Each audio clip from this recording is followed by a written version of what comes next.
una pequeña presentación de Pablo en euskera, luego le presentaremos en castellano y le dejaremos solo ante el peligro, ¿vale?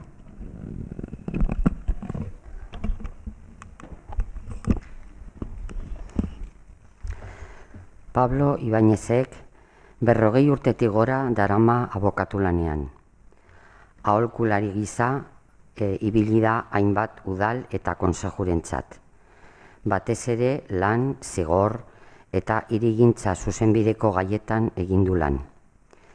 Lan zuzenbideko irakaslea izan da 3 urtez. Ingurumen, lurralde antonamendu eta hirigintzako diplomaduna da Euskal Herriko Unibertsitatean. Herritarren hainbat mugimendutan parte hartu du.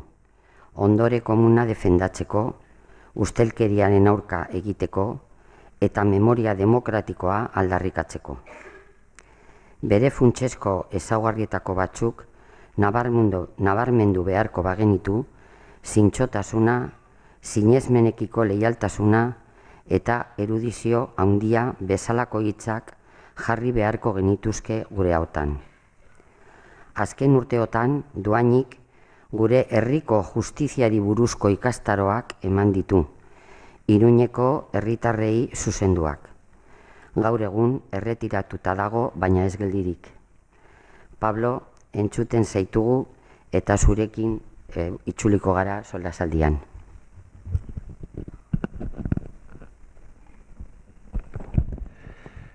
Bueno, cuando tienes que presentar a una persona como Pablo, tienes una ventaja y un inconveniente. La ventaja es que todo el mundo le conoce, generalmente en Pamplona, y por tanto igual no haría falta la presentación.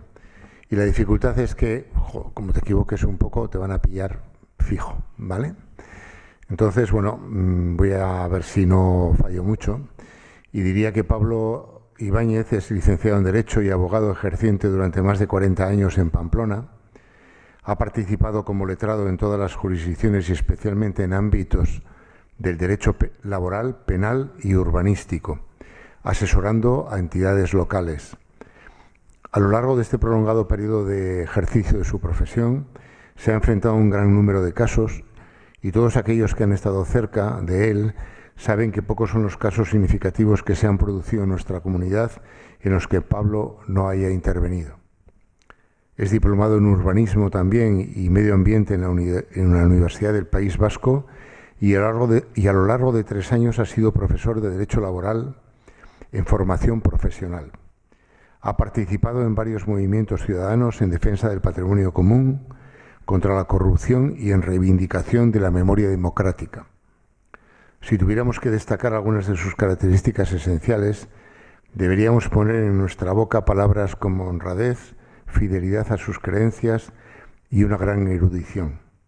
En los últimos años, con carácter gratuito, ha venido impartiendo cursos sobre la justicia en nuestro país, dirigidos a ciudadanos de Pamplona. En la actualidad está jubilado, pero no parado. Pablo, te escuchamos y volvemos contigo en el coloquio, ¿vale? Venga.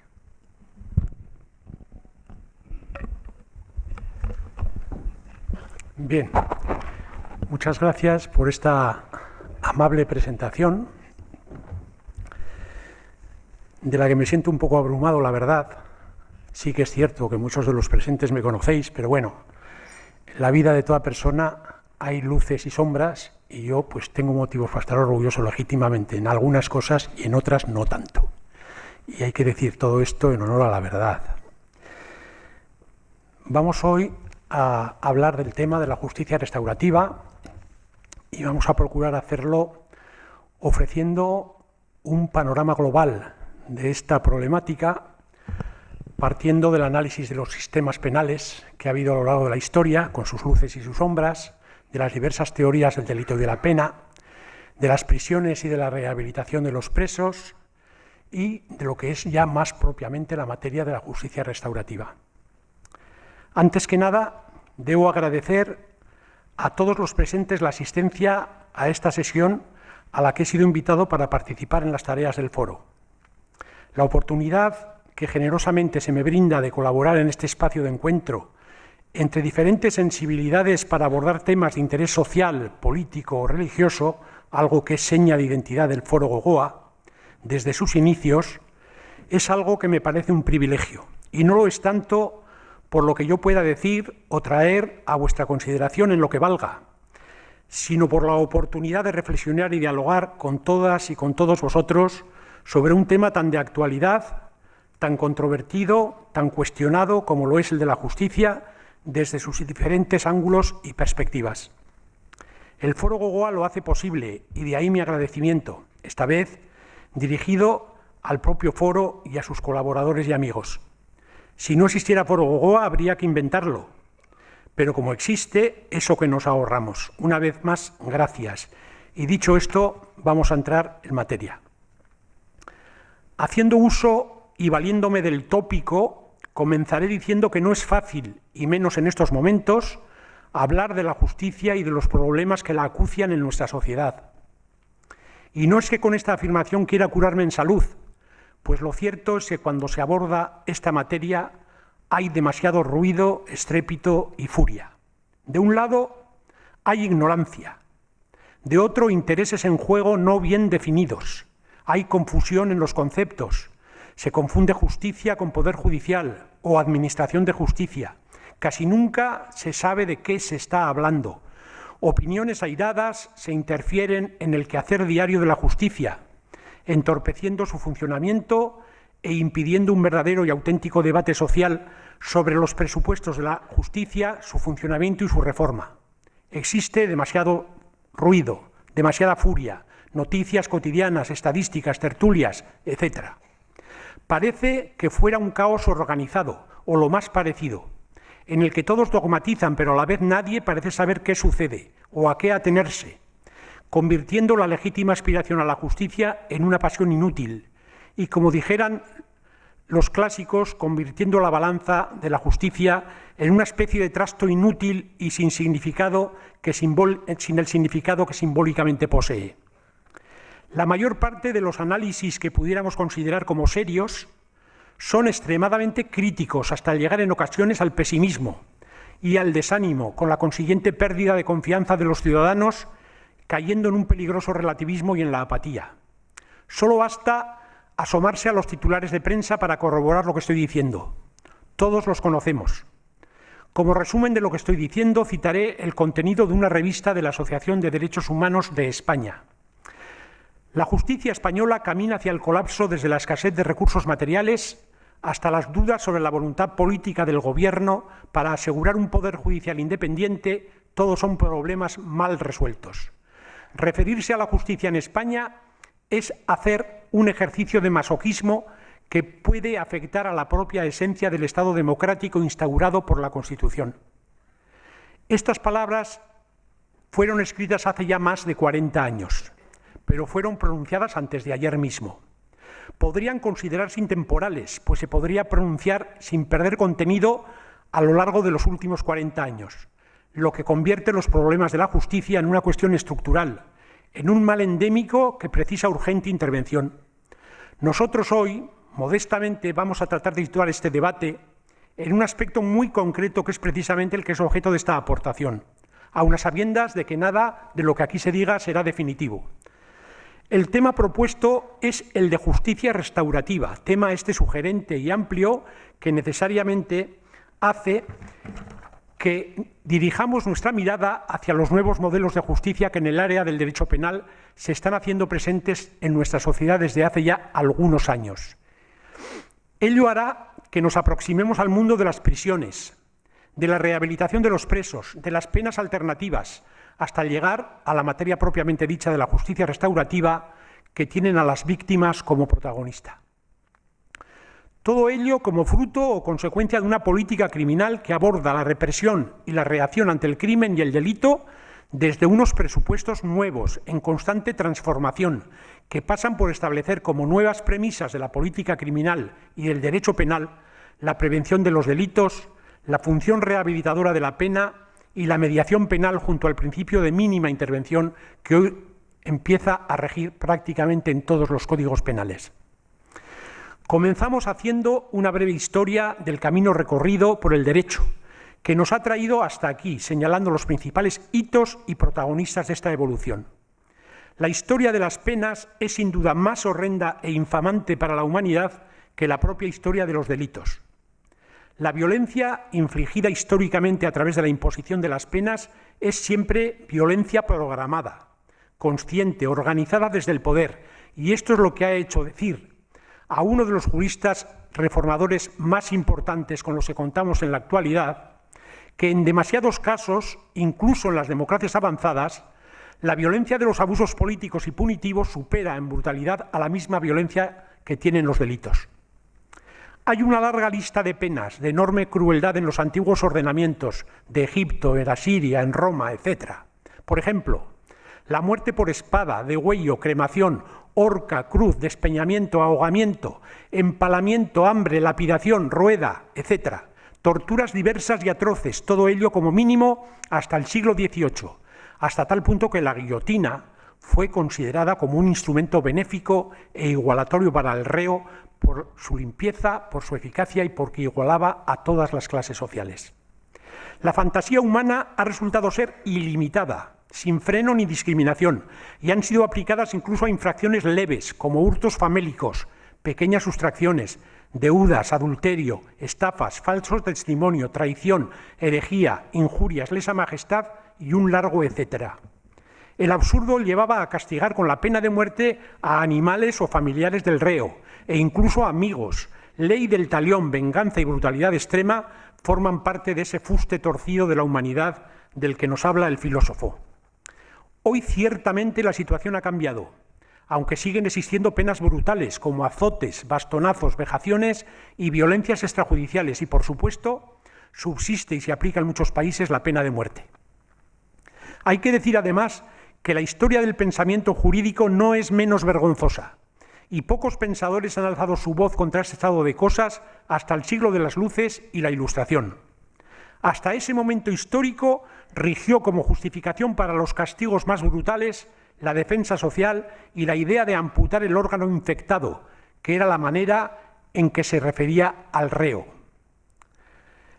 Fue, pues, con el pensamiento ilustrado cuando se asientan las bases del liberalismo político y jurídico en pos de la racionalidad y el humanismo, en el campo del derecho penal. Esto fue una constante en el siglo de las luces. Pensadores como Montesquieu o Voltaire se instituyeron en sus obras como defensores de los derechos individuales y del ciudadano, así como de los principios básicos que hoy dominan en el sistema penal. Pero sin duda alguna, la propuesta más relevante de política criminal a lo largo de la historia de la ciencia penal procede del Marqués de Beccaria. Tras el legado de Beccaria, nunca jamás la situación volvió a ser la misma en el orden de los principios jurídicos.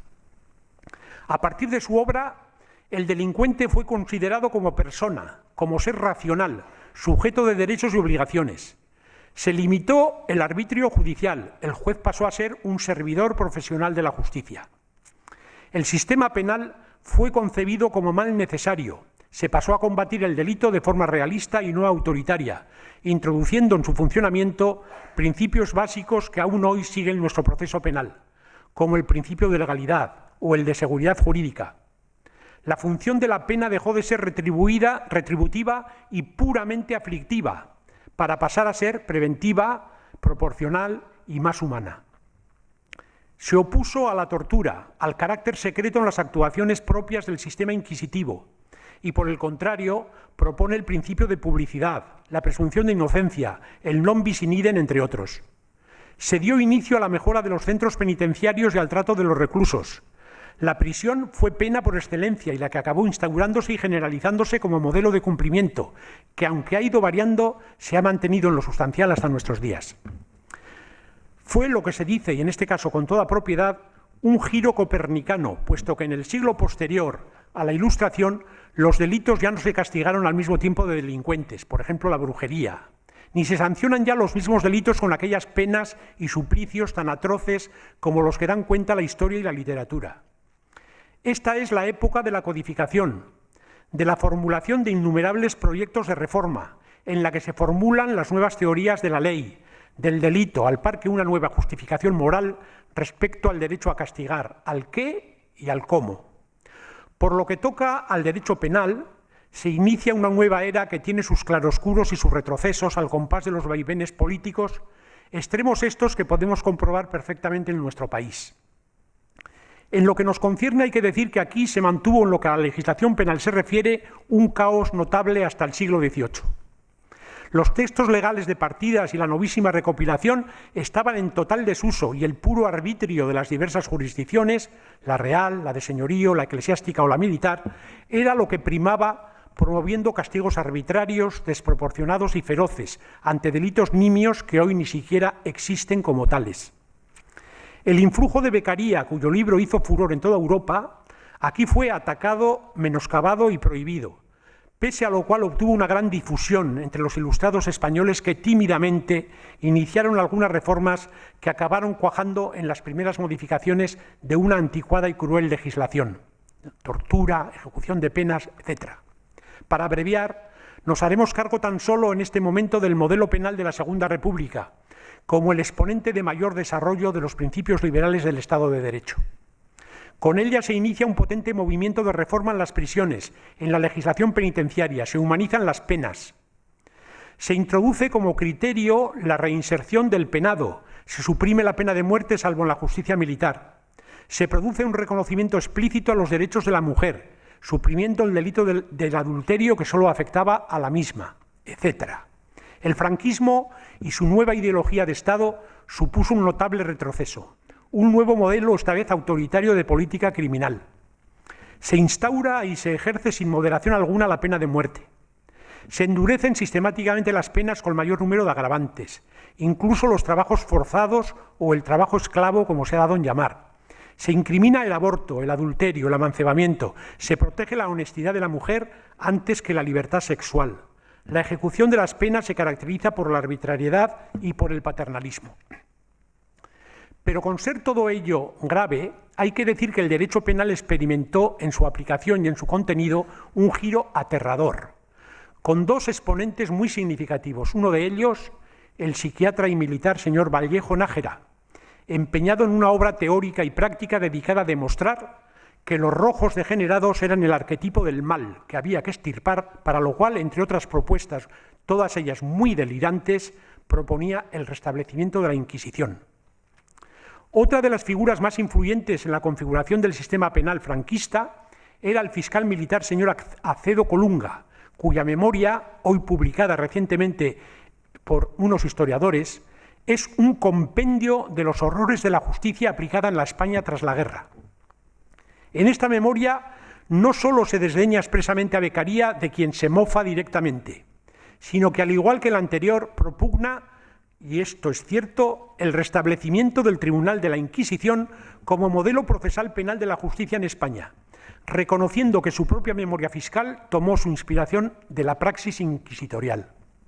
Esta guía de inquisidores no era una opinión personal, pues estaba dirigida hacia la formación de las nuevas promociones de jueces que nutrieron las plantillas y los escalafones, con lo que todo ello pudiera llegar a significar.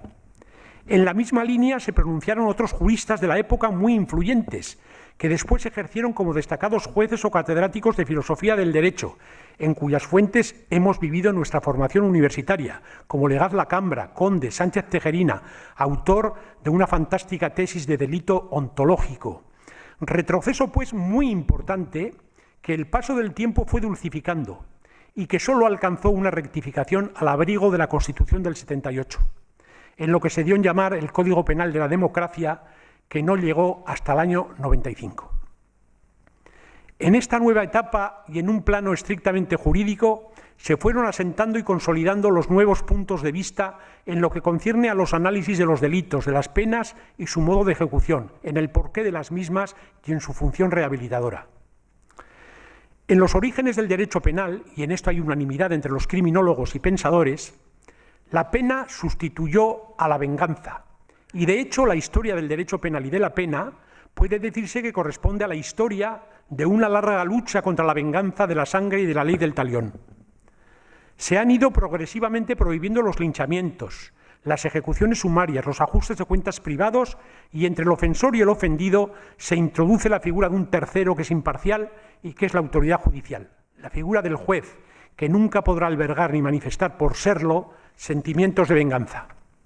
El garantismo penal precisamente significa la asunción de aquellos valores y derechos fundamentales como fin justificador del derecho penal, aun contra los intereses de la mayoría.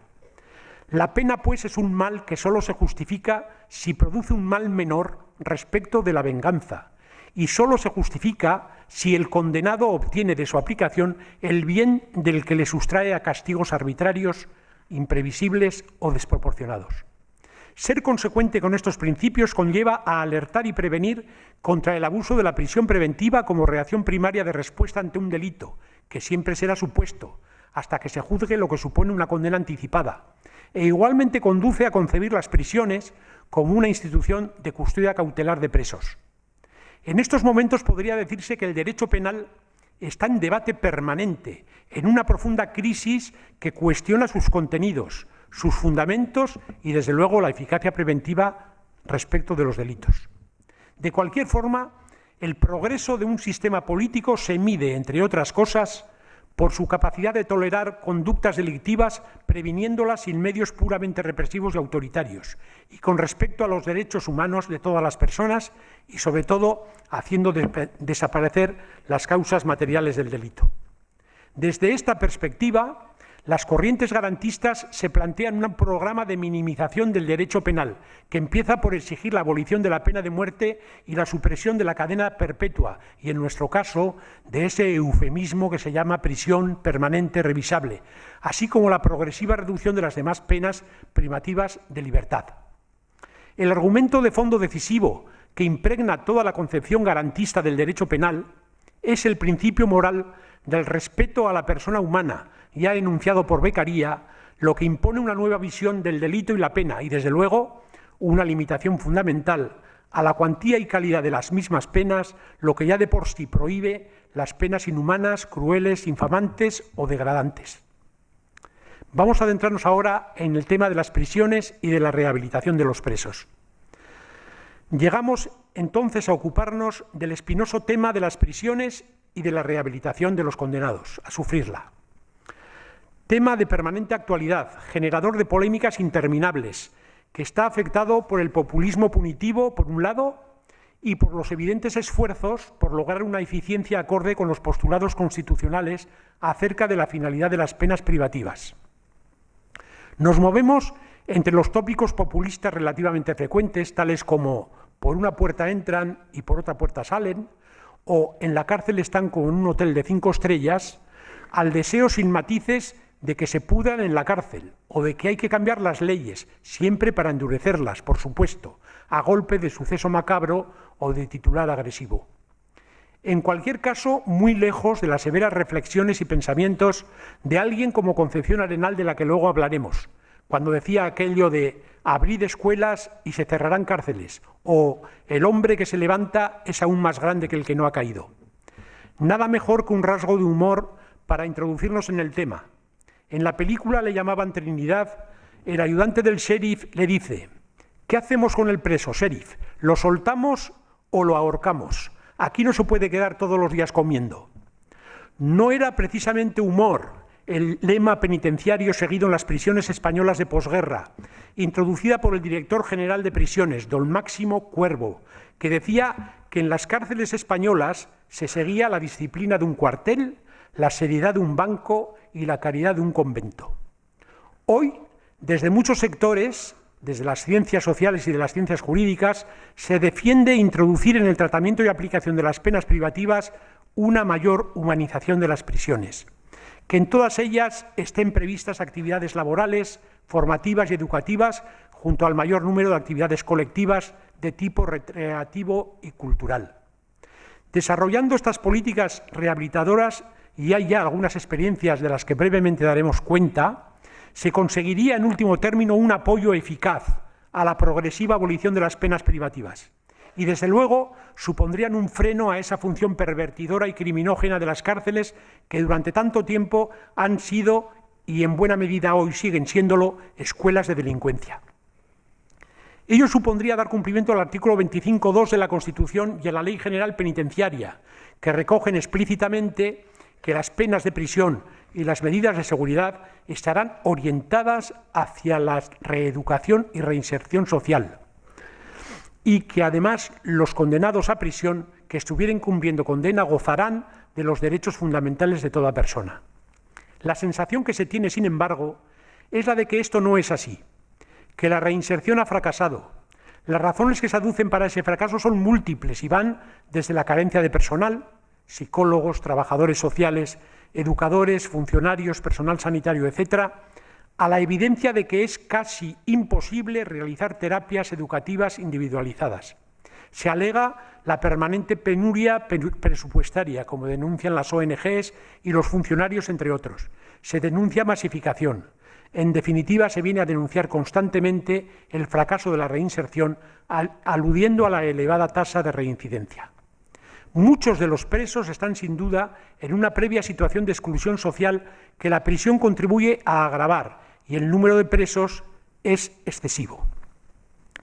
La red de organizaciones sociales del entorno penitenciario considera que un 50% de las personas encarceladas deberían estar en libertad, con trabajos de reinserción de carácter social comunitario o terapéutico.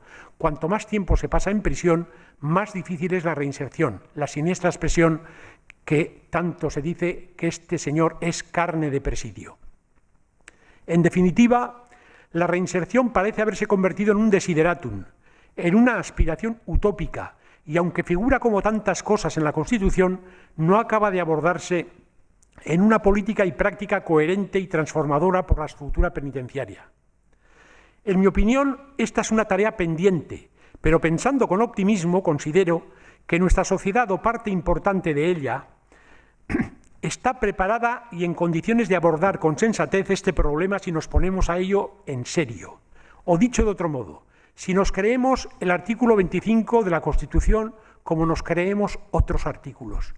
Porque si no es así, la alternativa es muy clara y hay que decirla sin ambajes y sin hipocresías, utilizando los subterfugios para exhibir una buena conciencia y unos buenos propósitos que ni los tenemos ni los queremos.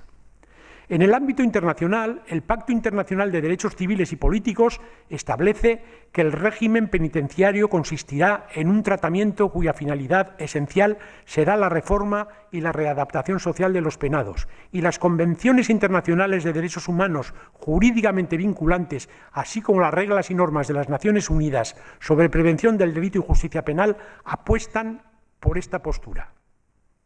Quiero, antes de seguir, aportar mi visión sobre dos experiencias rehabilitadoras que a mí personalmente, pues de alguna manera me han resultado muy enriquecedoras. Está claro que la pretensión de dar a cada preso un tratamiento individual, lo reconoce la propia Dirección de Instituciones Penitenciarias, como sería de rigor, no se ha conseguido, entre otras cosas, como he dicho ya, por la alarmante falta de medios y de personal. Pero existen, pese a todo, programas de tratamiento de especial relevancia en bastantes materias: violencia de género, jóvenes, programas de mujer, etc. Pero entre las políticas rehabilitadoras quería destacar nada más dos. Algunas de ellas pueden resultar novedosas y hasta desconocidas. Una de ellas es, por ejemplo, que en las más de 50 prisiones españolas en estos momentos existen un programa de bibliotecas y animación de lecturas que pretende afianzar e iniciar el hábito lector entre los presos. Como digo, son más de 50 los centros penitenciarios que hoy cuentan con equipos de animación de la lectura. Y son alrededor de 1.500 presos y presas los que participan en media mensual de este programa, donde se han desarrollado con habilidad conferencias a cargo de autores de las obras que se comentan. Los autores más solicitados por los presos, de eso está el estudio, son, por ejemplo, lo digo a título curioso, Vázquez Figueroa, Arturo Pérez Reverte, Ken Follett, Dan Brown, Paulo Coelho, Agatha Christie, Benítez, Julia Navarro, Isabel Allende, entre otros. Como obras leídas se señalan, por ejemplo, las más leídas: Cienfuegos de Vázquez Figueroa, El alquimista de Paulo Coelho, La reina del sur de Pérez Reverte, La noche eterna de Agatha Christie o Los ángeles y demonios de Dan Brown. La media de volúmenes por centro yo creo que es muy notable, 12.469 volúmenes de media por centro, y los utilizan, como digo, alrededor de 1.500 presos en grupos de animación y de lectura. Otra de las experiencias que he podido conocer y que me ha resultado del todo esperanzadora, por lo novedosa y por lo interesante, para los presos y para la propia sociedad, es el proyecto de Filosofía en Prisión, acción educativa llevada a cabo por profesores y estudiantes en los centros penitenciarios de Aranjuez 6 y Ocaña 1 con el título Aprender, Pensar, Saber Vivir. Este proyecto parte de la constatación de un problema, y es que muchas de las barreras existentes se deben en gran medida a la falta de conciencia de la sociedad, de los docentes universitarios y de los poderes públicos, de las necesidades específicas de los más desfavorecidos y en especial de los presos. Los miembros del equipo docente, profesores y alumnos de la universidad, pronto descubrieron algún aspecto fascinante de la vida en prisión y reconocen que enseñar y dialogar con personas presas es una tarea estimulante y formativa para un docente. Y a partir de ahora, todas estas son sus palabras. No hay sesión, dicen, en la que no aprendamos una cosa nueva. Cuando estamos junto a ellos, no hay presos ni profesores, solo personas enfrentadas a su propia realidad, dispuestas a reflexionar, porque así lo quieren, sobre temas humanos que no son comunes a todos. En prisión, el docente es un alumno más. Se analizan conceptos como libertad, justicia, soledad, muerte, amor, culpa, responsabilidad, el bien y el mal, miedo, etc. Todo ello con la urgencia que provoca el dolor ajeno, la víctima, el dolor de otra persona, la compasión, la solidaridad mutua. Se advierte la capacidad de la filosofía y el diálogo compartido para suscitar emociones, sentimientos, raciocinio y reflexión en el abordaje de problemas vitales. Se pone de manifiesto nuestra vulnerabilidad, la de todos. Nos sentimos afines y compartimos vivencias que han de servir al preso en el difícil instante en el que recupere su libertad. El proyecto ha tenido excelente acogida entre la población reclusa. Las personas necesitan sentirse escuchadas y que se les trate como tales, con la dignidad que como seres humanos nos es inherente. La pluma es más fuerte que la espada, digno lema de Concepción Arenal. Para el que esté interesado, tengo que decir que existe un vídeo documental del proyecto de Filosofía en Prisión, así como sendos libros que lo abordan: Filosofar entre rejas, de José Barrientos, y Filosofía en Prisión, de Marta Albert Márquez. Este es un buen signo del cambio. Y para dar fin a esta parte, quiero reseñar 4 visiones significativas de la cuestión que nos ocupa desde ópticas muy diferentes.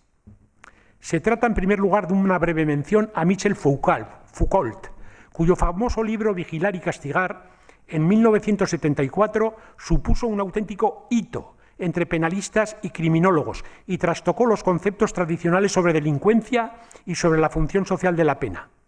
La tesis más conocida de Foucault es la de que la prisión, lejos de transformar a los criminales, no sirve más que para fabricar nuevos criminales o para hundirles todavía más en la criminalidad. En la actualidad, en los tratados de criminología se refieren a este trabajo de Foucault como un trabajo insoslayable a la hora de analizar la función de las penas privativas de libertad y su verdadero alcance y significado. Pero hay que convenir que ni el sistema penal ha cambiado, ni la praxis tampoco, apenas, aunque es cierto que desde entonces algo se mueve en esta dirección. Foucault además sostiene algo que debe hacernos pensar en profundidad, y es que al no servir la cárcel como medio de rehabilitación, lo que de verdad da cuenta de su utilidad o función es que para lo que sirve en realidad la cárcel es como mecanismo para la eliminación de presos como individuos, su real exclusión de la sociedad, que son palabras, como se puede ver, durísimas. Otra de las miradas que me parecen interesantes en cuanto a testimonio personal y directo es la del anarquista Víctor Serge, de origen ruso, en un libro recientemente publicado que se titula Hombres en prisión, relato de gran calidad humana y literaria, escrito allá por los años 1920, que narra una de sus experiencias carcelarias múltiples, aportando una visión y un testimonio personal que incluye unas profundas reflexiones sobre lo que significa la prisión y sus efectos. Lo hace de forma descarnada y trágica e incluye pasajes de gran actualidad. Doy lectura brevemente a algunos de ellos. Yo no lo sé, pero para mí, que es casi seguro que Foucault leyó este libro antes de escribir el suyo. Serge empieza diciendo: Todo aquel que haya conocido de verdad la cárcel sabe que su abrumadora influencia se extiende mucho más allá de sus muros. En la cárcel, al hombre preso todo le es arrebatado. Antes se torturaba a los presos, hoy se les toma las medidas antropométricas. He ahí la escala del progreso. En la ciudad moderna no hay, a mi entender, más que una obra arquitectónica perfecta e irreprochable, la cárcel. Está perfectamente adecuada a su objeto. Desde el centro de su forma estrellada, un solo hombre puede vigilar sin problemas la cárcel entera. La cárcel modelo resuelve satisfactoriamente el problema de la economía en materia de espacio, trabajo, seguridad y vigilancia. Habitada por una multitud, logra aislar por completo a cada uno de sus individuos. De la cárcel modelo nadie se evade. La prisión moderna es imperfectible, puesto que es perfecta. Lo único que cabe es destruirla. El reglamento carcelario podría resumirse en dos palabras categóricas: prohibido vivir. ¿Se puede prohibir vivir?, se pregunta Víctor Serge. La cárcel sostiene que sí. Un abogado idealista de la affaire Dreyfus propuso la abolición de la pena de muerte y su condonación por 6 años de reclusión absoluta. Y Víctor Serge dice: 6 años de aislamiento atroz. Las penas largas, las ruinas empiezan a partir de los 5 años. Ya estás destruido. La cárcel es una trituradora de hombres. En mi 5º año de condena pedí permiso para comprar los pensamientos de Pascal y las meditaciones de Marco Aurelio. Me lo denegaron. Entre sus reflexiones finales, una utopía. Los hombres vivieron en las cavernas. No hace tanto tiempo que a los herejes se les mandaba a la pira. Todo pasa, también la cárcel pasará. La humanidad avanza, las cárceles serán derruidas. En unas horas me veré libre. Dejo atrás la trituradora. Yo me voy, ellos se quedan. La eternidad de la trituradora. Desgarrador testimonio. Concepción Arenal, mujer cuya figura el paso del tiempo ha ido agigantando. Hoy considerada figura de primera línea en sus trabajos, pionera en materia de rehabilitación y reinserción de presos, incluso a nivel internacional. La visión que se nos transmitió de Concepción Arenal fue la de una mujer con aspiraciones de misionera filantrópica, pero en el fondo una pobre dedicada a obras de caridad con los pobres y presos, una especie de iluminada. Muy lejos de ello, nos encontramos en presencia de una mujer muy capacitada, de sólida formación intelectual, relacionada con las mejores mentes jurídicas de su tiempo, como Manuel Cosío, Gumersindo de Azcárate, Salmerón, Altamira o Dorado Montero, que la admiraban y compartían con ella sus trabajos, relacionándose con los institucionistas más brillantes, con 23 tomos de obras completas, de toda índole y fundamento, de carácter jurídico en materia de educación, prisiones, mujer y reinserción social de presos, con un fino sentido de la justicia, una poderosa sensibilidad humanitaria, católica de profundas convicciones. Decidme cuál es el sistema penitenciario de un pueblo y os diré cuál es su justicia. De prisión ninguno sale como entra, el que no se mejora sale peor, son algunas de sus máximas. Con una gran visión de futuro, su apuesta es la educación de los presos, es su apuesta más desarrollada a lo largo de su obra, que por otra parte se pronuncia por el nexo entre el centro penitenciario y la sociedad civil, procurando el acceso a la educación y la cultura y el cultivo sobre valores como dignidad y libertad, lo que le llevó a apostar sin fisuras por la rehabilitación, concepto que en su época era de lo más novedoso. La educación es para Concepción Arenal la clave para su propósito solidario, humanitario y reeducador. Dio así los primeros pasos para la reforma de un código penal más humanitario y para la modernización del sistema penitenciario y educativo, sobre todo referido a la mujer. Para Concepción Arenal, el estado de las prisiones denota el nivel de moralidad o inmoralidad del pueblo que la sostiene y de su sociedad. Muchos de los problemas que planteaba Concepción Arenal todavía hoy no han sido resueltos. Fue una luchadora casi en solitario, pero a la vez gozó de sólidos apoyos y de mucho predicamento en Europa, donde sus trabajos eran conocidos y difundidos bajo la firma de Sir Concepción Arenal, puesto que se seguía presentando como hombre, para hacerse valer.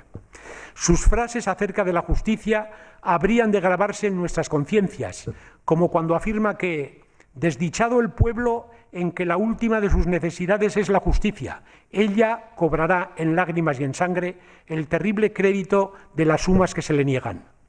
Propugnaba sin ambajes la reeducación en lugar del castigo. Los reos, para Concepción Arenal, son infelices más que malvados. En su recorrido intelectual apunta claramente signos que hoy atribuimos a la justicia restaurativa, que de alguna manera está intuyendo y apuntando en sus publicaciones, afirmando que lo más importante es reformar a la persona. Es, pues, una auténtica pionera, luchadora y abanderada de las doctrinas penales correccionalistas, siendo sus palabras combatir la miseria social y la ignorancia para evitar el delito. Hoy esta corriente se está extendiendo y aplicando en sus múltiples variantes a través precisamente de la justicia restaurativa, y esto constituye una auténtica conquista civilizatoria. Nos referiremos brevemente a otra figura señera, como lo es Victoria Kent, política feminista destacada, afiliada al Partido Republicano Radical Socialista y después a Izquierda Republicana de Azaña, relacionada con la institución libre de enseñanza. Se doctoró con una tesis sobre reforma de prisiones. Abogada en ejercicio, fue la primera abogada laboralista en España, la primera mujer que ejerció como abogado en un consejo de guerra, perteneciente a la Asociación Internacional de Leyes Penales de Ginebra. Diputada en el Congreso, nombrada por el socialista Fernando de los Ríos, directora general de prisiones en el primer gobierno de la República, cargo que ejerció durante algo más de un año. Introdujo reformas humanitarias de calado en las desastrosas condiciones de las prisiones españolas, poniendo especial énfasis y cuidado en la reinserción y rehabilitación de los presos, prosiguiendo la obra iniciada por Concepción Arenal, a quien admiraba. En el escaso tiempo que permaneció en el cargo logró llevar a cabo reformas que aún hoy perduran. Mejoras en la alimentación de los reclusos, libertad de cultos, asistencia sanitaria, permisos carcelarios, trabajos rehabilitadores en las prisiones, retirada de grilletes y cadenas con los cuales se hizo una estatua a Concepción Arenal. Cerró cárceles en mal estado, construyó una nueva cárcel de mujeres sin celdas de castigo y creó además el Instituto de Estudios Penales, que aún hoy perdura. Fue muy popular y tras la guerra fue al exilio colaborando con la ONU mediante la realización y asesoramiento de estudios carcelarios de las prisiones en los diferentes Estados miembros. Regresó a España en 1977, siendo acogida con el respeto y cariño que merecía. Prosiguiendo nuestros análisis, ahora llega el turno a lo que propiamente podemos considerar como un interés claro en el camino hacia nuevas perspectivas en torno al derecho penal, al delito y sus efectos. Estamos hablando ni más ni menos de la justicia restaurativa. Antes de cualquier otra cosa, deberíamos preguntarnos si es posible pensar en una sociedad sin cárceles. De lo hasta aquí hablado, podemos concluir que de un tiempo a esta parte proliferan diversas corrientes abolicionistas del sistema carcelario, en la forma que está configurado, y que propugnan desde su reforma con respecto al actual estado de cosas hasta su total abolición. Como voz especialmente significativa, nos hemos de referir al experto de la ONU, el holandés Holman, quien expresamente defiende la teoría de la abolición del sistema penal, partiendo de que dicho sistema crea delincuentes y se muestra incapaz de realizar las funciones sociales a que estaba destinado. Tesis de Foucault. Toda reforma, dice, es ilusoria y la solución no puede ser otra que abolirlo. Esta propuesta, que por otra parte no es única, es toda una revolución, y aunque en estos momentos podamos considerarla utópica y poco realista, es algo que empieza a ser considerado seriamente por algunos criminólogos y juristas relevantes. Desde posiciones garantistas del derecho se viene afirmando que, dado el carácter criminógeno de las cárceles, escuelas de delincuencia, ni la prevención de los delitos ni la rehabilitación de los condenados justifican el sistema carcelario actual, y hay que buscar soluciones. Hoy, afirman estos criminólogos, es posible plantear una estrategia de reforma del Código Penal que apunte a largo plazo a la supresión integral de las penas privativas de libertad y a corto y medio plazo a una drástica reducción de su tiempo de duración legal, comenzando por la abolición de la cadena perpetua o su sucedáneo, que aquí es eufemísticamente llamado prisión permanente revisable.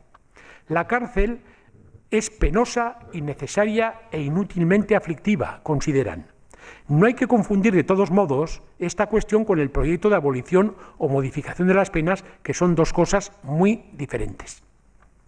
Se viene comprobando el carácter obsoleto de las penas de reclusión al comprobar una y otra vez cómo su cambio por medidas alternativas o sustitutivas hace que, disminuyendo el número de presos, se mantenga la eficacia de las penas y se propicie la reintegración social del delincuente. Así llegamos hoy a hablar de la mediación penal como el nuevo mecanismo jurídico legal proveniente del mundo anglosajón y que vendría a satisfacer los fines propios del derecho penal desde una nueva perspectiva y que supone el reconocimiento de la injusticia del delito y del sufrimiento de la víctima y su necesaria reparación. ¿Qué es lo que sucede en nuestro país? Expertos juristas, fiscales, jueces y catedráticos, a título de ejemplo, el fiscal jefe de Castellón, José Luis Cuesta, el juez del Tribunal Supremo, Perfecto Andrés, o el juez del Tribunal Constitucional, Ramón Sáez Valcárcel, entre otros muchos, vienen a confirmar que España ha logrado el sistema penal más represivo de toda Europa occidental sin que esta dureza incida lo más mínimo en la disminución de la criminalidad.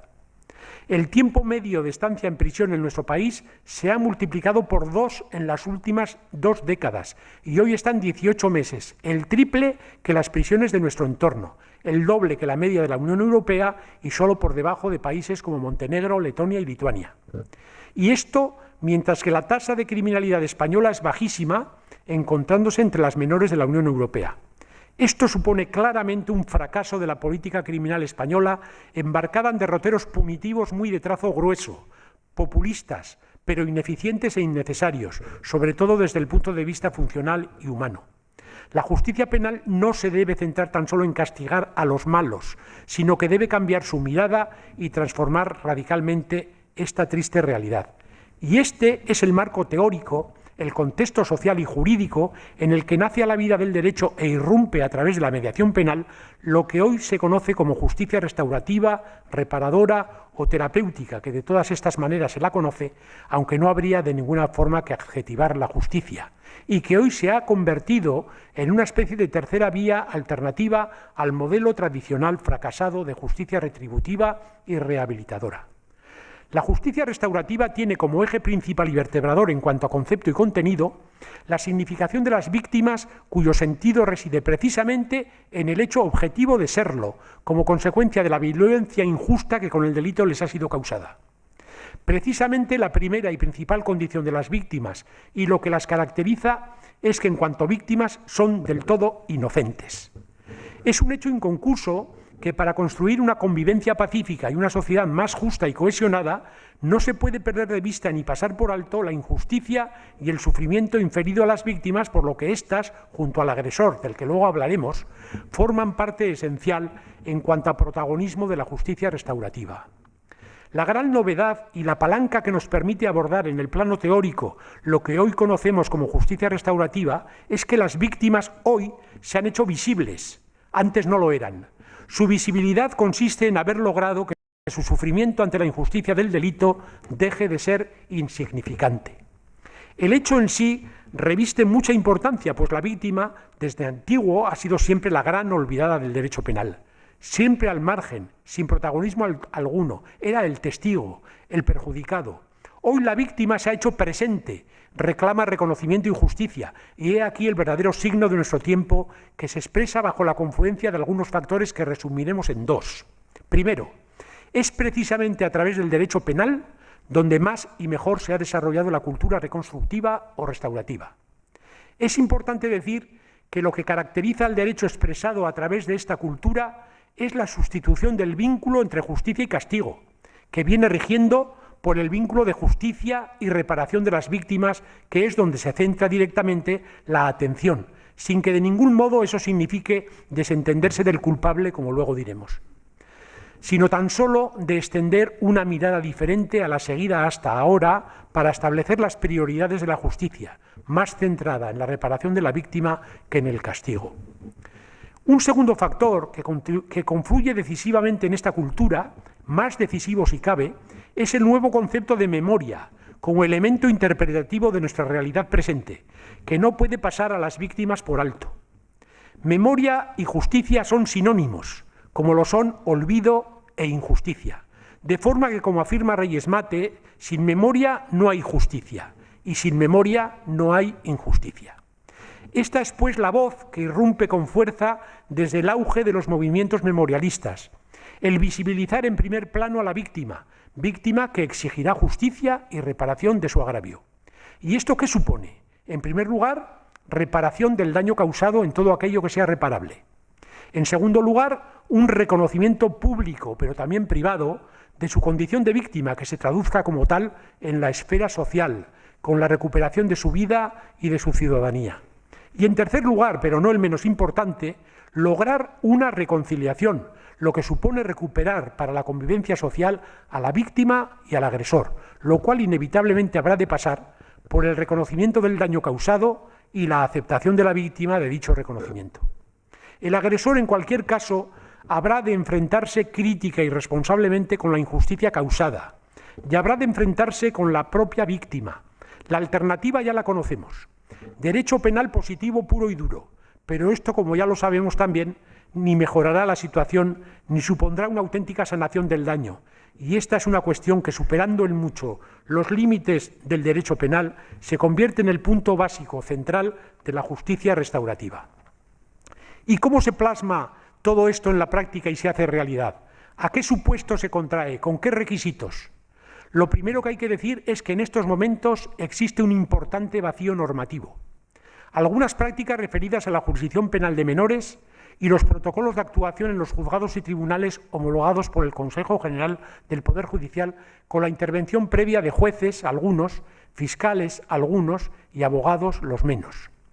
El marco normativo más directo en España viene definido, en primer lugar, en una directiva europea de 2012 que apela a los Estados miembros para adoptar medidas procesales y legales que faciliten los servicios de una justicia reparadora.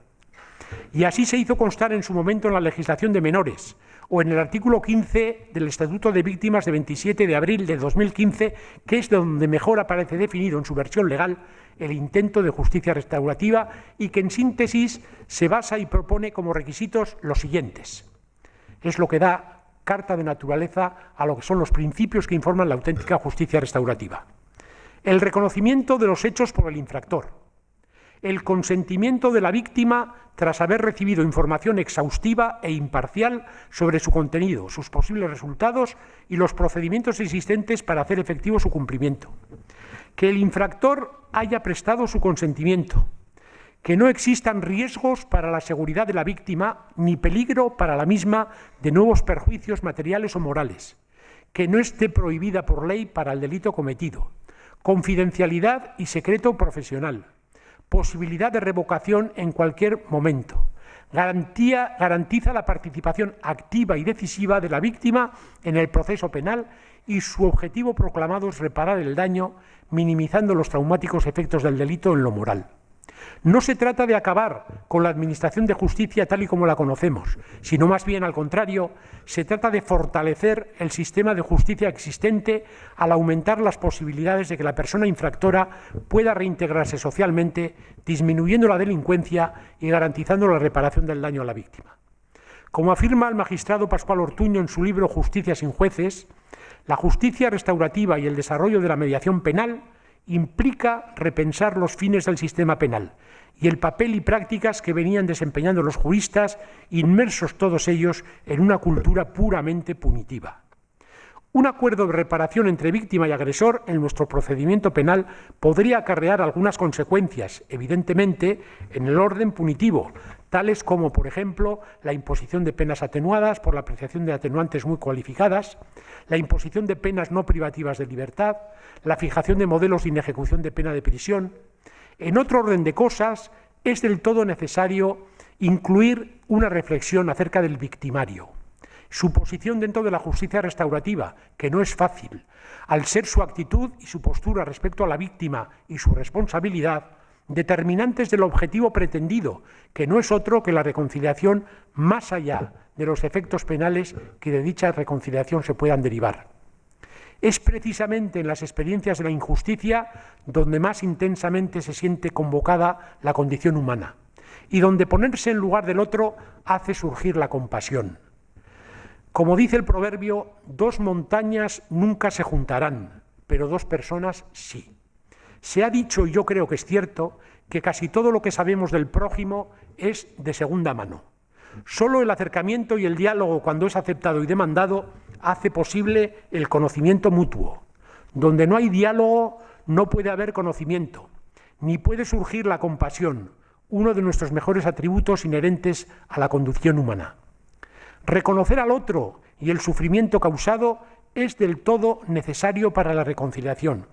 Y he aquí el acuciante compromiso moral de todo agresor, que cuando se produce, a su vez requiere el reconocimiento de la víctima para ser fructífero del todo, y llegar así a una reconciliación que en ningún caso supondría exonerarse de las consecuencias de sus actos de forma interesada, sino aceptar su responsabilidad ante la víctima y reparar la injusticia cometida. El hombre que se levanta es aún más grande que el que no ha caído, dijo Concepción Arenal, y ese gran referente moral que es alguien como Camus dejó escrito en su memorable alegato contra la pena de muerte pensamientos inolvidables que yo creo que a todos nos interpelan y son pertinentes traer a colación. Dice Camus: y si la justicia tiene un sentido en este mundo, no significa otra cosa que la compasión. La compasión aquí significa no una frívola indulgencia sensiblera, sino un sentimiento compartido de un sufrimiento común que abarcará, por supuesto, los sufrimientos y los derechos de la víctima y el arrepentimiento del agresor. Y Camus sabía de qué hablaba. El propio Camus incluye una advertencia a modo de aviso para navegantes, que somos todos los demás. Ninguno de nosotros en particular está autorizado a desesperar de un solo hombre, sino después de su muerte, que transforma su vida en destino y permite entonces el juicio definitivo. Pero el derecho a pronunciar el juicio definitivo antes de la muerte no pertenece a ningún hombre. Quien juzga absolutamente se condena absolutamente. Ninguno de nosotros, sigue Camus, puede erigirse en juez absoluto y decidir la eliminación definitiva del peor de los culpables, puesto que ninguno de nosotros puede pretender la inocencia absoluta. En alusión a la ejecución de un colaborador de la Gestapo, el cual antes de su ejecución lamentaba no haber conocido la Biblia, diciendo: «Te aseguro que si la hubiera conocido, hoy no estaría donde estoy». Otro gran testimonio es el de Viktor Frankl, que tras su paso por los campos donde fue eliminada toda su familia, escribió sus vivencias sin la más mínima nota de rencor o resentimiento. En la vida no hay ángeles ni demonios, dice Viktor Frankl.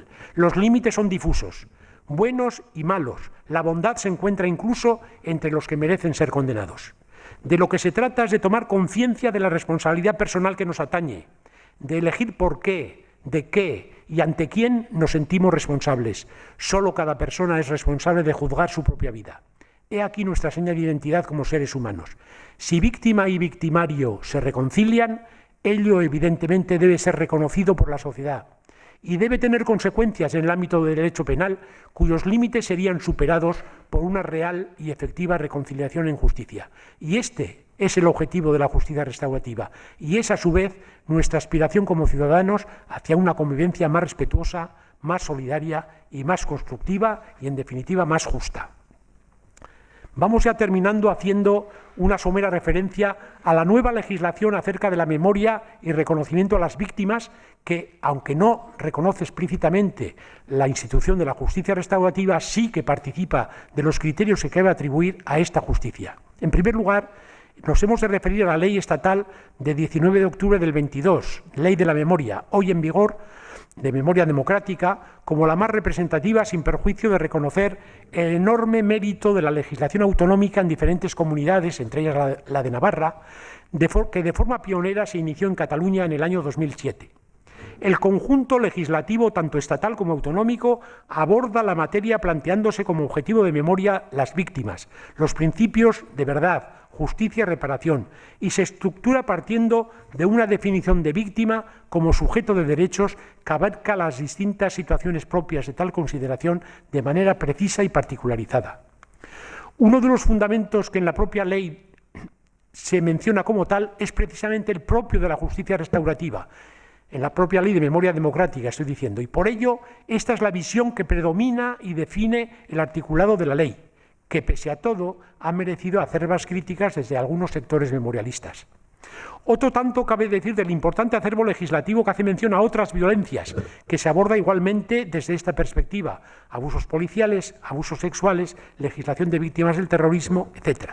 En todos ellos se pone de manifiesto el amplio panorama abierto, la nueva visión legislativa que aborda la materia desde la perspectiva de las víctimas, característica esta, como sabemos ya, de la justicia restaurativa. Hoy mismo se ha conocido la noticia de que se aborda la justicia restaurativa desde el ámbito de las personas que se consideran tienen la consideración de víctimas de abusos sexuales cometidos en el seno de la Iglesia Católica en Navarra.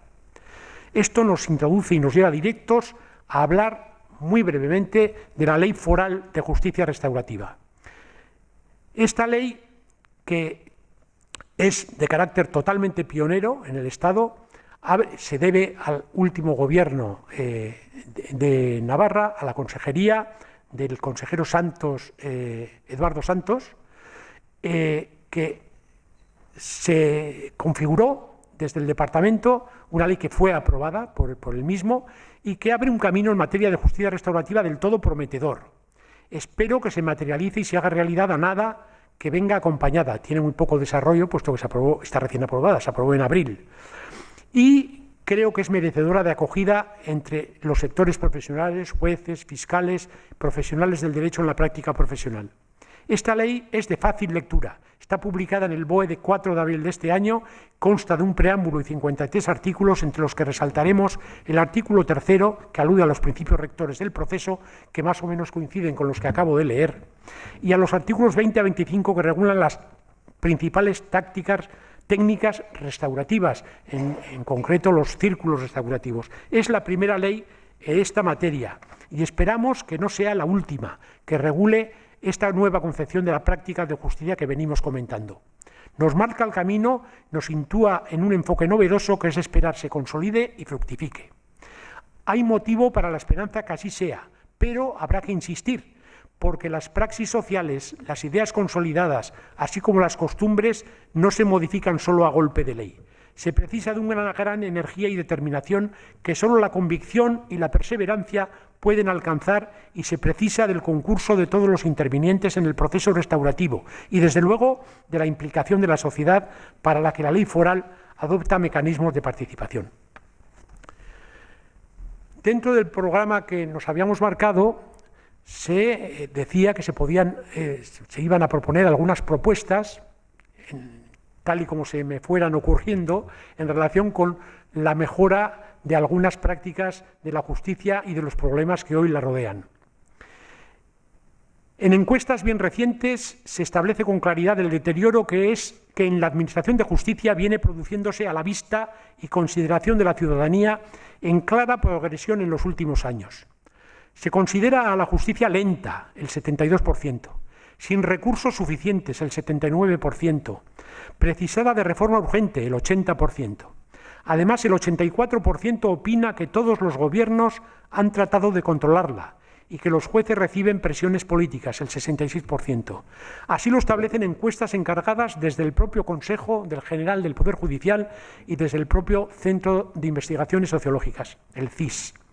La situación, pues, ha tocado fondo y precisa de urgente intervención mediante acciones determinadas, concretas y, desde luego, procurando un necesario consenso, siquiera sea haciendo de la necesidad virtud. A mí, hablando ahora exclusivamente como ciudadano, me gustaría citar algunas cuestiones que tal vez de forma un tanto osada me atrevo a proponer en breves rasgos. Primero, a mi juicio se impone una reforma en profundidad de la Constitución, un texto venerable que empieza a hacer aguas por todos los sitios y claramente en lo que concierne a la justicia, siendo necesaria la reforma del título VI en lo concerniente a la elección de miembros del Consejo General del Poder Judicial para garantizar plenamente su imparcialidad e independencia, e igualmente reforma de la Ley Orgánica del Poder Judicial, empezando por la propia definición que hace de la justicia. En el artículo 117 de la Constitución, la justicia emana del pueblo y se administra en nombre del Rey por jueces y magistrados. Justicia y pueblo con letras minúsculas, Rey, jueces y magistrados con letras mayúsculas, todo un síntoma. Segundo, dar impulso a la reforma, siempre inacabada, de las normas procesales, tanto de carácter civil como laboral, administrativo y, desde luego, penal, con el objetivo de simplificar los procedimientos y agilizar las tramitaciones de los mismos. Hoy algunas de estas reformas están durmiendo el sueño de los justos, en el cajón del Ministerio, que tiene telarañas, como la pomposamente llamada Ley de Eficiencia Procesal o el Código Procesal Penal, que se puede considerar non nato desde hace ya casi 11 años. Tercero, elaborar una legislación sobre justicia restaurativa acorde con la legislación internacional en la materia. la legislación prevista por la ONU, las directrices emanadas de la Unión Europea, la Carta de Venecia, legislación de víctimas, etc. Cuarto, derogación de la prisión permanente revisable. Quinto, regulación que restrinja la prisión provisional a casos tasados de especial gravedad. Sexto, modificación del sistema de nombramientos del Fiscal General del Estado y del Tribunal Constitucional con plena garantía de su independencia e imparcialidad. Séptimo, dotación presupuestaria adecuada que garantice el funcionamiento eficaz de la Administración de Justicia en todas sus áreas y servicios. Octavo, reforma del acceso a la función judicial. Noveno, especialización y formación permanente en las diferentes áreas de justicia, tanto de jueces como de letrados de la Administración de Justicia, así como personal funcionario. Décimo, control de transparencia garantizando en todo momento la información de los ciudadanos acerca de los diferentes procedimientos que les afectan. Undécimo, desarrollo en aplicación del artículo 25.2 de la Constitución de medidas de rehabilitación y reinserción que garanticen un tratamiento individualizado y adecuado a cada situación penitenciaria, configurando el mismo no como una pura orientación, sino como un derecho fundamental del penado. Duodécimo, garantizar la justicia con la máxima especialización y calidad a todas las personas, regulando el acceso gratuito para ello a todas aquellas personas que lo precisen. Como decía el Roto, la justicia es igual para todos, pero las sentencias no. Son, entre otras, algunas medidas que considero oportunas en una gran acción concorde, un gran pacto social para la modernización y el buen funcionamiento de una justicia hoy paralizada, en estado catatónico, atada de pies y manos y a expensas de la conveniencia política. Y una última reflexión a este respecto. No hay que temer una reforma de la Constitución afrontada con sosiego y perspectiva de futuro, y sobre todo en aquellos aspectos en los que el paso del tiempo le ha restado eficacia para afrontar problemas que se nos presentan como consecuencia de una nueva realidad. Como dijo el gran filósofo humanista del siglo XVI, Francisco de Vitoria, que por cierto da nombre a una asociación de jueces, aunque una ley haya sido bien dada y sea justa, si se hace inútil con el paso del tiempo, esa ley cesa y no hay que mantenerla. Convengamos en que esta frase, aunque es de un insigne teólogo, filósofo y jurista, es del más puro sentido común, que es precisamente lo que se supone a nuestros políticos, aunque no pocas veces el sentido común es el menos común de los sentidos. Y una última reflexión final. El derecho, ahora sí, final. El derecho es un producto de la historia. La historia del derecho, como hemos podido entrever, es en buena medida la historia del progreso de la idea de justicia a lo largo del tiempo. La lucha por la justicia se reduce siempre a la lucha contra la injusticia. Esta lucha por el derecho yo la concibo en términos de postura vital, en búsqueda permanente del eterno sentimiento de justicia que siempre conforma y conformará nuestra condición humana y empuja y empujará nuestro deseo de mejorar la convivencia. Los derechos ni nos los encontramos por ahí, ni aparecen de repente ni vienen solos. Siempre han sido adquiridos tras largos procesos reivindicativos, no pocas veces dolorosos, lo que sin duda implica que una vez logrados se ha de estar dispuesto a defenderlos como conquista civilizatoria. Nada se conoce en la historia que no sea el resultado de penosos y continuados esfuerzos. Todas las grandes conquistas que en la historia del derecho pueden registrarse, por ejemplo, la abolición de la esclavitud, la libertad de conciencia, el reconocimiento de los derechos humanos aun con sus luces y sus sombras, los principios que rigen el enjuiciamiento penal, los derechos de las mujeres, de las minorías marginadas, los derechos laborales, la justicia internacional, no han sido logrados sino después de luchas seculares que han costado sacrificios y hasta algunos de ellos ríos de sangre. El derecho es un camino permanente, el derecho, pues, es un duro bregar, un hacerse día a día expresado. El sacrificio de este quehacer cotidiano hace a las conquistas más duraderas, y esto es lo que nos fortalece y nos cohesiona de verdad en una sociedad que siente y se implica en los logros alcanzados. Esta vivencia del derecho es lo mismo que la raíz en el árbol. El derecho, pues, no es una pura forma, ni se alimenta de abstracciones de expertos. El gran filósofo del derecho que fue Leopoldo Alas Clarín, el literato, el de la Regenta, dice algo muy relevante. Mientras los pueblos no estén apoderados de esa conciencia concreta del derecho como conquista, casi nada se podrá conseguir en el progreso de la justicia. Habrá, sí, aspiraciones de mejora social, luchas parciales, algunos adelantos, algunas doctrinas estimables, pero solo habrá esto. Estas palabras nos llevan directamente a una nueva consideración.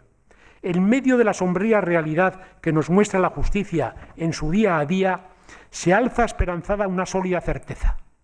Y esa certeza consiste en la necesidad de que sea precisamente la sociedad y la ciudadanía la que protagonice la búsqueda de la justicia y la lucha por ella a todos los niveles. Cierto es que el político, el juez, el letrado, el profesor son los que en mayor medida acaparan el protagonismo, pero ni las necesarias reformas que precisa la Administración de Justicia, ni mucho menos la conquista de los derechos, ni el reconocimiento social de la justicia como virtud democrática serán posibles sin que la ciudadanía participe plenamente en esta aspiración a una sociedad más justa, que considero es una digna aspiración que a todos nos atañe independientemente de nuestro credo político.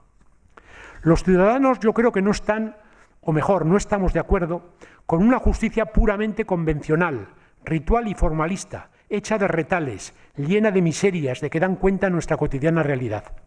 Las reformas del Consejo General del Poder Judicial y otras reformas llegarán, sin duda, más pronto que tarde, pero la ciudadanía aspira a más. Todos aspiramos a más. Y aunque no sepamos en qué consiste la justicia, lo que sí sabemos es dónde está o en qué consiste la injusticia. Como decía nuestra admirada Concepción Arenal, ¿cuántos siglos necesita la razón para llegar a la justicia que el corazón comprende instantáneamente? Ya hemos atisbado cómo con constancia, con tesón y con pasión, la humanidad poco a poco ha progresado sobre la barbarie del pasado, salvando múltiples obstáculos. A trompicones, pero avanzamos. Con luces y con sombras, pero avanzamos. A pesar de contratiempos que nos hunden en el pesimismo a veces paralizante, pero avanzamos. Hay que poner mucho empeño y mucho corazón en esto. Como afirma el prestigioso jurista Bobbio, frente al pesimismo destructivo del que morbosamente se recrea en el todo esto no tiene ninguna solución, se debe alzar el pesimismo constructivo, el que identifica y poda las ramas del árbol para sanarlo, o dicho con otras palabras, el pesimismo de presente que nos preocupa nos abre paso a un optimismo de futuro prometedor que nos está esperando a la vuelta del camino y que nos espera y nos concierne a todos nosotros como ciudadanos. Un futuro que, aunque hoy forme parte de la utopía, intuimos y sabemos que merece la pena luchar para alcanzarlo. Un futuro en el que sepamos que ante la injusticia ningún Pilatos saldría indemne lavándose las manos, al mismo tiempo que nadie se quedaría al margen desamparado cuando demande justicia, y todos nosotros seremos tratados con respeto y con la dignidad que todo ser humano merece. Nada más.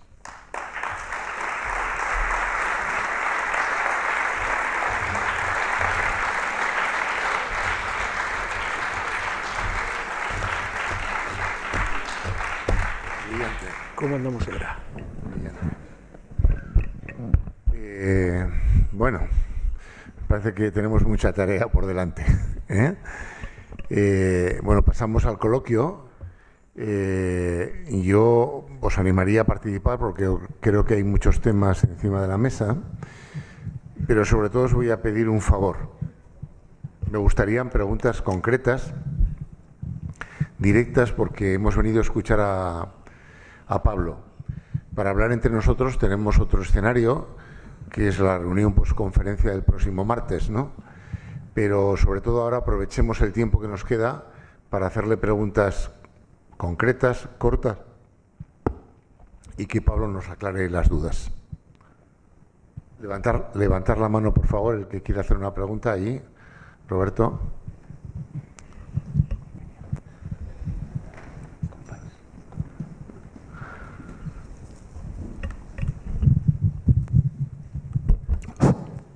Arratsaldeon denoi eta zuri bereziki Pablo eskerrak ematen dizkizut eman diguzun bileragatik. Dicho lo anterior, quiero comenzar, voy a acabar haciendo una pregunta muy concreta, pero quiero hacer una cortísima introducción. La has mencionado tú. Ayer se firmó un acuerdo o convenio entre las Consejerías de Justicia del Gobierno de Navarra, del País Vasco y de Cataluña. Lo que vienen a decir literalmente es que los gobiernos de Lakua, Nafarroa y Cataluña suscribieron ayer una declaración en la que se comprometen a transitar de una justicia excesivamente punitiva a un modelo más restaurativo. Y aclaran diciendo, a través de esta,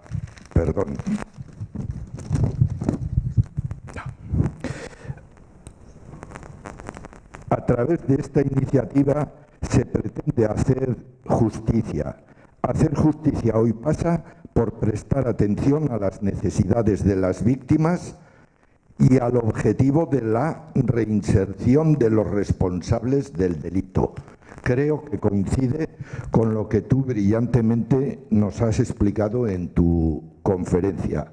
Por cierto, muy completa y clarividente.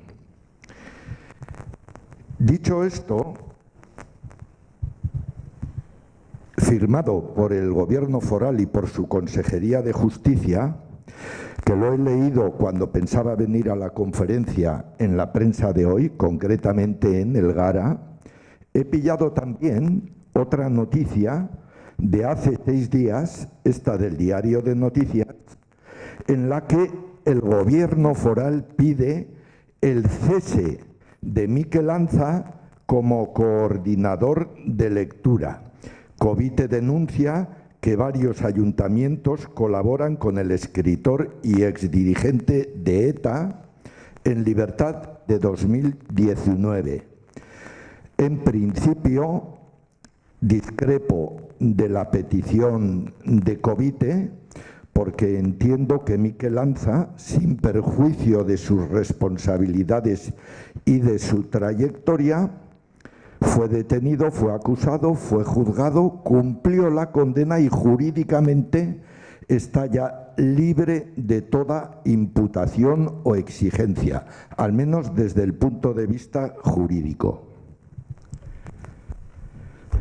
No entiendo o no admito lo de Covite, pero me preocupa muchísimo más lo que ha decidido el Gobierno de Navarra, que es pedir a los ayuntamientos en los que este exdirigente de ETA está dirigiendo varios círculos de lectura en los servicios de euskera de varios ayuntamientos de Navarra, se le cese. Es decir, prácticamente se le prime de la actividad profesional que una vez cumplidas sus penas puede ejercer. Es decir, se le está condenando a una muerte civil. Espero que los ayuntamientos no le hagan caso en absoluto a esta petición del Gobierno de Navarra, porque mi opinión, por lo menos, es que no procede, y menos a la vista de todo lo que en esta charla hemos escuchado. He dado mi opinión porque no quiero ser como el Capitán Araña. Y ahora, Pablo, te pregunto, a la vista de todo lo que nos has comentado, este caso concreto, ¿qué opinión te suscita? Bien, evidentemente, a la vista de lo que he comentado, está clara mi opinión, ¿no? También, creo yo. Yo creo que eso no es procedente. Es decir, pero también tengo que añadir un matiz, y es el siguiente. Yo creo que cuando una persona ha cumplido su pena, efectivamente, está libre de toda responsabilidad, ha saldado, digamos, su problema con la sociedad y necesita una reincorporación en su vida social que sea acorde con esa nueva situación. De hecho, bueno, está clarísimamente demostrado, y así se dice muchas veces, que el síndrome del preso, pues por ejemplo, 1 año en régimen de aislamiento absoluto destroza a una persona. Una prisión continuada de más de 10 años produce efectos y daños irreversibles. Entonces, bueno, el preso también sufre, también debe ser ayudado en su reincorporación a la sociedad. Y a mí me parece todo lo que suponga un entorpecimiento de esa situación, sea lo que sea o pase lo que pase, me parece pues totalmente fuera de la onda de esta corriente de justicia restaurativa de la que estamos hablando. Yo creo que hay que facilitar a todo preso su reincorporación a la sociedad y ayudarle a que eso redunde en beneficio de todos, de él mismo y de la propia sociedad. Esa es mi opinión y ha sido siempre, no es ahora, siempre. Bueno, ¿alguna otra pregunta? A ver, ¿quién se anima? A ver, ahí, Roberto, por favor.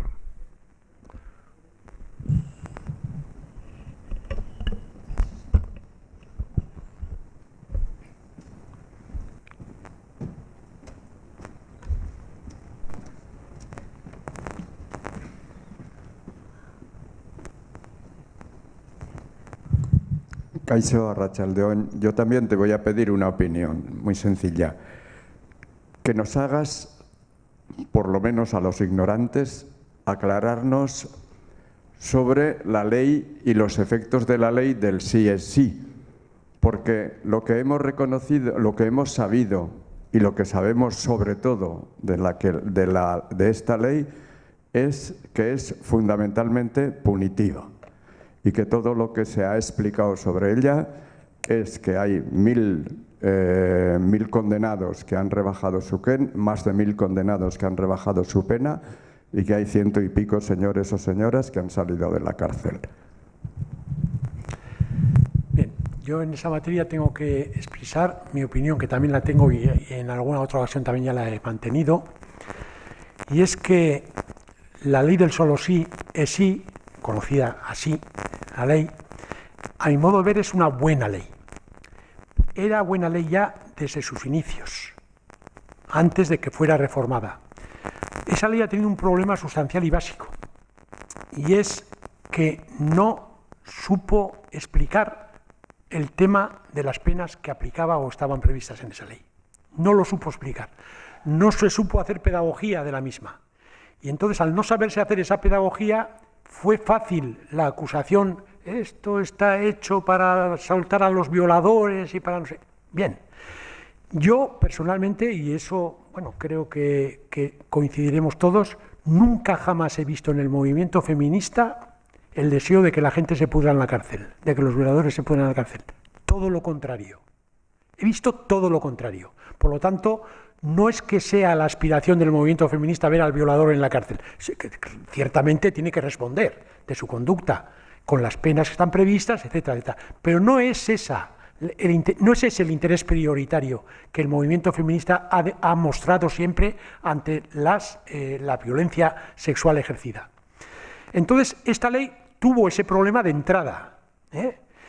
En principio parecía, era cantau que se iba a producir lo que se produjo, porque eso cualquier jurista lo puede ver, que era cantau, que se tenía que producir de oficio esa rebaja de las penas, pero no se supo hacer pedagogía de esa ley. Y ha producido un efecto negativo y contrario. Y esa ley, que es en sí positiva, pasará a la historia como la ley pues, que favoreció a los violadores. Y eso es una injusticia. Y esa es mi opinión.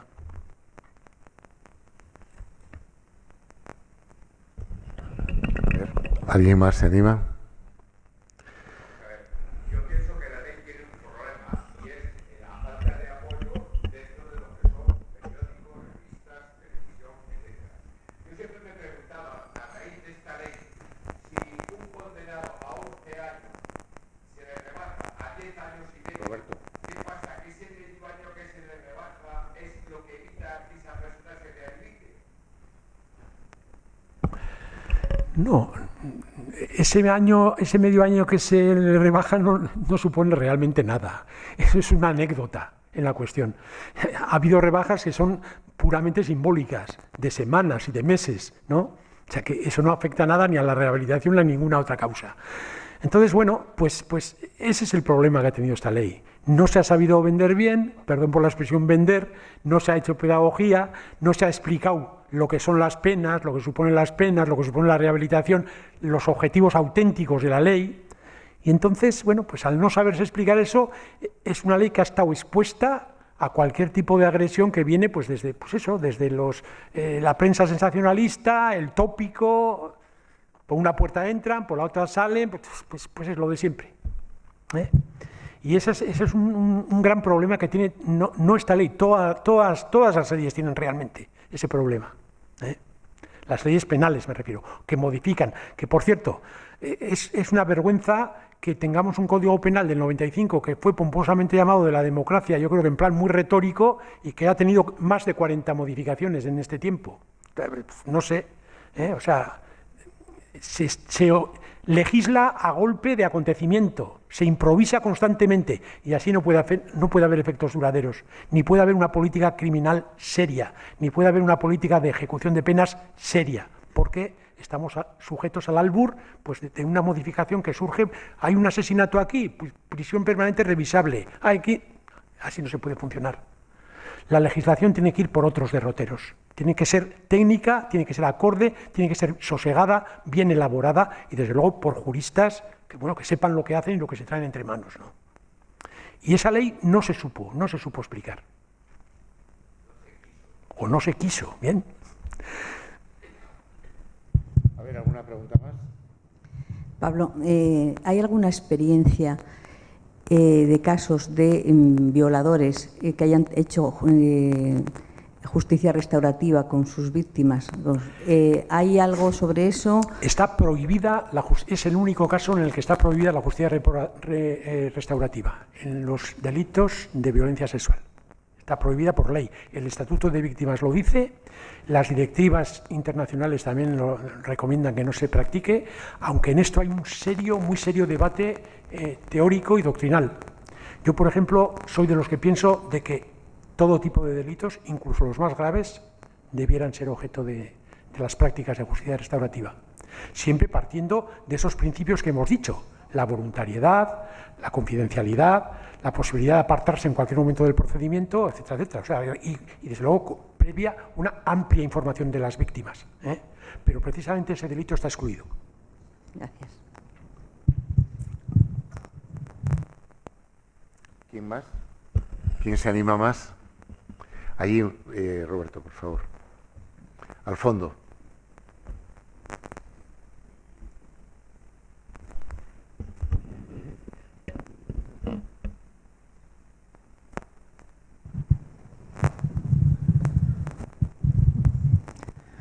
Bueno, me ha parecido estupenda tu exposición, pero a mí me ronda todo el rato una pregunta, y es, me ha parecido que faltaba un poco esto, que a lo mejor me puedes decir tú, que es otro tema, que cabe posiblemente esa posibilidad. Bueno, yo digo, ¿a quién juzga la justicia? Me refiero a que eso que se ha dicho siempre, de que una persona que nace en un determinado sitio, con un determinado color, en un determinado país, es proclive a caer dentro de las manos del ser juzgado. Eso como interrogante, ¿no? Me refiero a que si la justicia tiene algo que decir a la sociedad para que sea más justa o menos justa. Si la justicia, de la misma forma que avanza en el sentido de que es capaz de modificar su criterio sobre lo que se debe hacer con una pena o lo que se debe hacer con una prisión o tal, en este sentido la justicia no tiene nada que decir a la sociedad justa. Y otra cosa, sobre el tema de la justicia es igual para todos. Yo estos días, por ejemplo, cuando veía el tema de Shakira, ahí se solucionó todo con pasta, ¿no? Yo creo que he dicho el chiste del Roto, que no es chiste, es todo un editorial. Cuando dice el Roto, la justicia es igual para todos, pero las sentencias no. ¿Por qué? La desigualdad de clase es evidente que eso se nota en los tribunales, ¿no? Por ejemplo, un político sometido a una causa por corrupción, pues se rodea de equipos de urbanistas, de economistas, de fiscalistas, de arquitectos, de juristas, y claro, plantean una defensa férrea de sus pretensiones. ¿Cuánto le cuesta esa defensa? Pues una millonada. Al final el resultado puede ser bueno o puede ser malo, pero no se puede equiparar con el del pobre menestral que acude porque ha robado una galleta. No se puede equiparar. Por eso entre las reformas que yo digo, es que he mencionado, está que el acceso a la justicia en parámetros especializada y de calidad debe estar garantizado a todos los ciudadanos y que aquel que no tenga medios debe ser provisto mediante el reconocimiento de la justicia gratuita. Hace falta reformar totalmente la legislación sobre justicia gratuita, totalmente. Entonces, bueno, eso es una evidencia, eso es una realidad plena, todos la conocemos. La justicia es igual para todos, pero para unos más que otros. Bueno, ¿alguna pregunta más? Que nos queda poco tiempo. ¿Alguien se anima? Yo tengo una en la punta de la lengua que la tengo que soltar. Yo le preguntaría, mientras alguien se anima, que hay tiempo para algo más, le preguntaría a Pablo, le diría a Pablo primero que nos ha dejado un montón de incertidumbres justificadas y reales sobre el funcionamiento de la justicia, ¿no? En este país. Pero como ahondar en cada una de ellas sería ahora un trabajo ímprobo, ¿no? Le pediría una opinión. Es decir, los que aquí estamos muchas veces asistimos a conferencias y nos quedamos con una sensación de impotencia terrible, ¿no? Mi pregunta es si bajo tu opinión, ya sé que es muy difícil, ¿no? A los terráqueos aquí, ¿qué nos compete hacer para que todo esto mejore? ¿Nos compete hacer algo? ¿Podemos hacer algo? ¿O solo tenemos que hacer cada 4 años votar?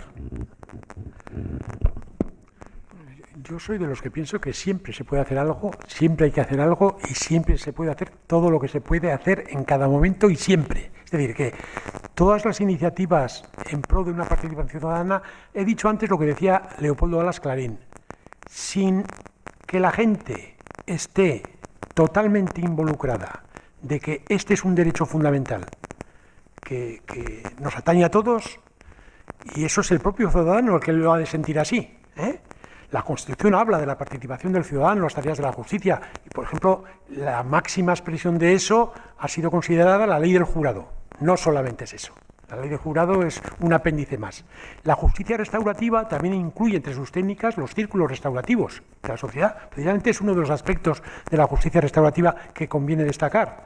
Esa implicación social que es necesaria para eso. Hay muchas, infinitas posibilidades, ¿eh? Desde, por ejemplo, organizarse socialmente para ir a la cárcel, ir a la cárcel, grupos de teatro, grupos de lectura, grupos deportivos, grupos culturales, no sé, desde cantar villancicos hasta hacer visitas a los presos. Nunca nos podremos imaginar el bien que hacía un preso una compañía, nunca. Yo tuve no sé si vale que cuente una experiencia personal, pero a mí la experiencia personal que a mí más me ha marcado en mi vida es una visita que con el Ochote, donde yo cantaba, hicimos a la cárcel unas navidades. No, perdón, un poco antes de los Sanfermines. No me marcó a mí, nos marcó a todos los del Ochote sin excepción. Y todavía hoy es el día que lo comentamos cuando nos juntamos por la calle. Llegamos allá invitados a cantar a la cárcel unas canciones. Bueno, primero en la misa. Fuimos a la misa, cantamos en la misa y ahí es donde a mí se nos cayó a todos el alma de los pies. Preces de los presos. El cura da paso a los presos a que digan las preces. Y un preso dice: para que nos den asistencia sanitaria de una puta vez, roguemos al Señor. Bueno, pues eso, oído por todos nosotros, no sabíamos dónde meternos. Luego llega otro y dice: ahora que se acercan los Sanfermines, para que los que están fuera se acuerden de nosotros, aunque solo sea un minuto, roguemos al Señor. Y todo era por el estilo. Entonces dices, bueno, esta gente está demandando el cariño, la compañía, la comprensión, la ayuda. No hay nada más menesteroso que un preso en algunas condiciones. La cárcel huele mal y además siempre van los mismos, o casi siempre van los mismos. Y a veces la experiencia de ponerse en la fila de la cárcel para ver cómo entregan los paquetes podría ser hasta una experiencia reconstructiva también. Yo animo a participar mucho en este tipo de movimientos sociales siempre que se pueda, siempre que se pueda. Además es gratificante. Ya habéis visto el proyecto de filosofía en prisión. Ahí hay catedráticos, Entonces, bueno, pues se pueden hacer muchas cosas. Bueno, antes de dar por finalizado, si no hay ninguna pregunta más, si no veo ninguna mano que se alza, yo le pediría a Pablo, a veces me gusta pedir, y como le he visto que cita numerosos autores y libros, y reconozco que es bastante erudito, para aquellos que puedan estar interesados, y además de los que has citado, si recomiendas la lectura de algún libro que nos pueda formar un poco más en todo este tema. Bueno, yo realmente me proponía acabar así esto. Lo que pasa es que, claro, como hay que terminar, pues, pero yo me había traído una lista con lecturas recomendadas, la verdad. Y bueno, voy a leer De los delitos y las penas, de Beccaria. Es un librito pequeño, de muy fácil lectura, de un ilustrado como Beccaria, que bueno, es encantador el libro como tal. El Tratado sobre la Tolerancia de Voltaire, El proceso de Jean Calas, Las reflexiones sobre la pena de muerte sobre la guillotina, de Albert Camus, genial. Vigilar y castigar, de Foucault, Los hombres en prisión, de Víctor Serge, Los principios y las prácticas de la justicia penal, del juez del Supremo Perfecto Andrés Ibáñez, un libro para mí impresionante, este que voy a citar ahora es de los que cambia la vida este libro, El hombre en busca de destino, de Víctor Frankl, Justicia sin jueces, del magistrado Pascual Ortuño, una biografía intelectual de Concepción Arenal que se titula Claves de emancipación de la mujer encarcelada, muy, muy buena, como un libro de literatura que es, yo siempre que puedo lo recomiendo porque es impactante, porque refleja la España de la posguerra en el mundo social, digamos, de los pueblos miserables, y de la pobreza y de la delincuencia, ¿no? Pasaba tanto hambre el protagonista que se iba a comulgar 2 veces a ver si engordaba, ¿no? O sea, una cosa es el libro de Ramiro Pinilla, gran literato, que se titula Antonio B. el Ruso, impresionante. Otro libro que para mí es el mejor estudio que se ha hecho nunca sobre las cárceles franquistas es el libro blanco sobre las cárceles franquistas de la editorial Rodeo Ibérico, de autor anónimo, pero en el que participan un montón de abogados de la época, algunos muy conocidos, como por ejemplo Miguel Castells, el de San Sebastián. La memoria de la Inquisición, del fiscal Aceda Colunga, el de la Inquisición, el gran arquitecto de la represión, está en un libro recientemente publicado, se titula Castigar a los rojos. Leerla pone los pelos como escarpias, de Francisco Espinosa y otros historiadores. Hay trabajos de justicia restaurativa de varios autores, pero no me extenderé porque hay muchos y seleccionar a veces es complicado, pero hay muchos, se pueden ver en la red. El filósofo de referencia para mí en materia de víctimas nacional es Reyes Mate. Toda la bibliografía de Reyes Mate es magnífica en todo lo que concierne al tema de las víctimas. Luego he leído bastantes informes de instituciones penitenciarias, algunos son muy completos y bastante buenos, y luego las leyes de memoria, leerlas, el articulado es realmente sencillo, hay algunas sentencias también del Constitucional muy interesantes, no sé, mucha bibliografía. Bueno, pues yo le voy a pedir a Pablo que nos pase por escrito esos temas, y si os parece os los mandamos por correo y que cada uno elija lo que pueda, lo que quiera. Bueno, reitero un poco los avisos del principio. Tenemos el martes que viene la reunión postconferencia en Capuchinos, San Antonio, y el 13 de diciembre tenemos la próxima conferencia del Foro Gogoa, y en la que esperamos veros.